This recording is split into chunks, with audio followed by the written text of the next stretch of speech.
evening again. I'm Aaron Brown. For those of you who are just joining us, Newsnight, of course, is not usually on at this hour, but this is not a usual day in any sense.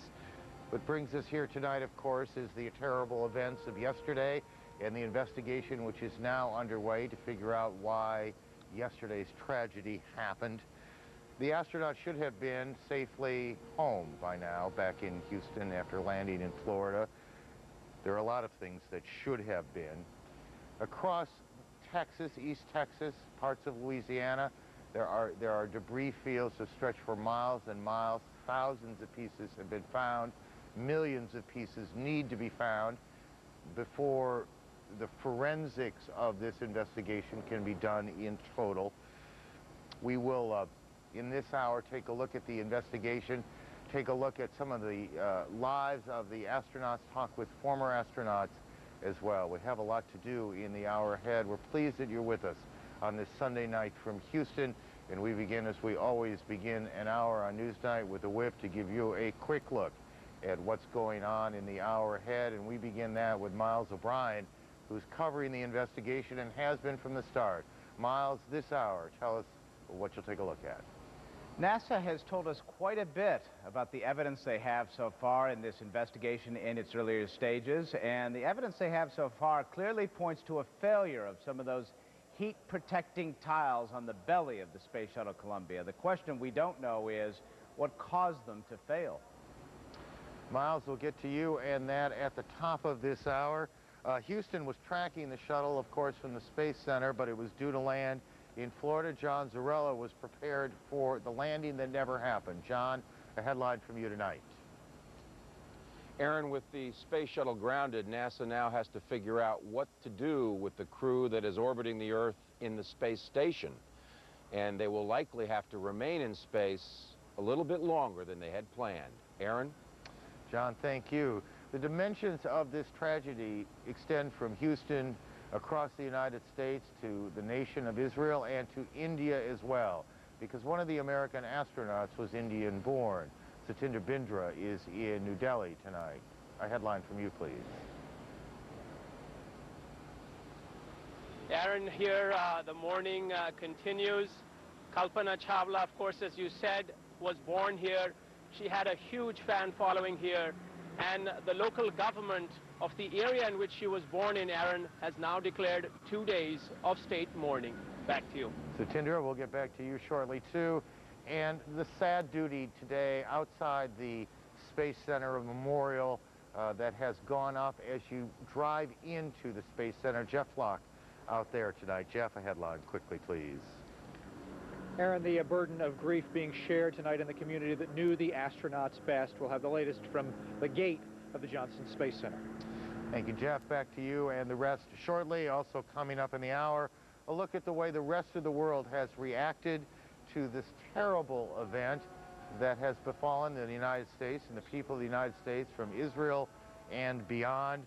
And finally, words to remember from the last president whose duty it was to deliver the unbearable news to a nation about 7 of its high-flying heroes 17 years ago. All that to come in this hour. It is far too early, of course, to know precisely what happened. Those answers, if we ever get them all, are many months and perhaps even years away. Though we are starting to get a feel for it. We are starting to get a sense of the parameters, if you will, of the investigation. Miles O'Brien has been looking at the questions that NASA must answer. Some of those questions, even this early, are quite clear. Miles? Amazingly so, Aaron. It has been a very forthcoming day, actually the last 2 days so far. On the part of NASA officials, they have shared with us a tremendous amount of the evidence as they gather it, and quite frankly, sharing some of their suppositions before they can conclusively prove them, sort of almost thinking out loud. Let's look at question number 1. What do we know about the final minutes of the Space Shuttle Columbia's flight? Well, we do know this. Within the last 6 minutes of Columbia's flight is when things started going wrong. Temperature sensors on the left-hand side of the vehicle indicated either very high readings or zeros, indicating wires had burned through potentially. And in addition to that, the Space Shuttle Columbia was tilting to the left significantly to the left, and the onboard computers, the autopilot system, was desperately trying to compensate for that. All that is consistent with a failure of those thermal tiles designed to protect it from the 3,000-degree heat of re-entry. Number 2 on our list of questions. Back at the beginning of the mission, 17 days ago, how significant is the debris that fell off that external fuel tank? 80 seconds after liftoff, we do know this. A piece of something, a piece of perhaps the orange insulation which coats that external fuel tank, or perhaps a piece of ice, fell off that orange external tank, as you look at this close-up, and onto the underside of the left wing. That is a fact. We do know that. What does it mean? That leads us to our next question. If it is significant, what could the crew have done about it? In other words, if there had been some serious damage to that underside, what were their options?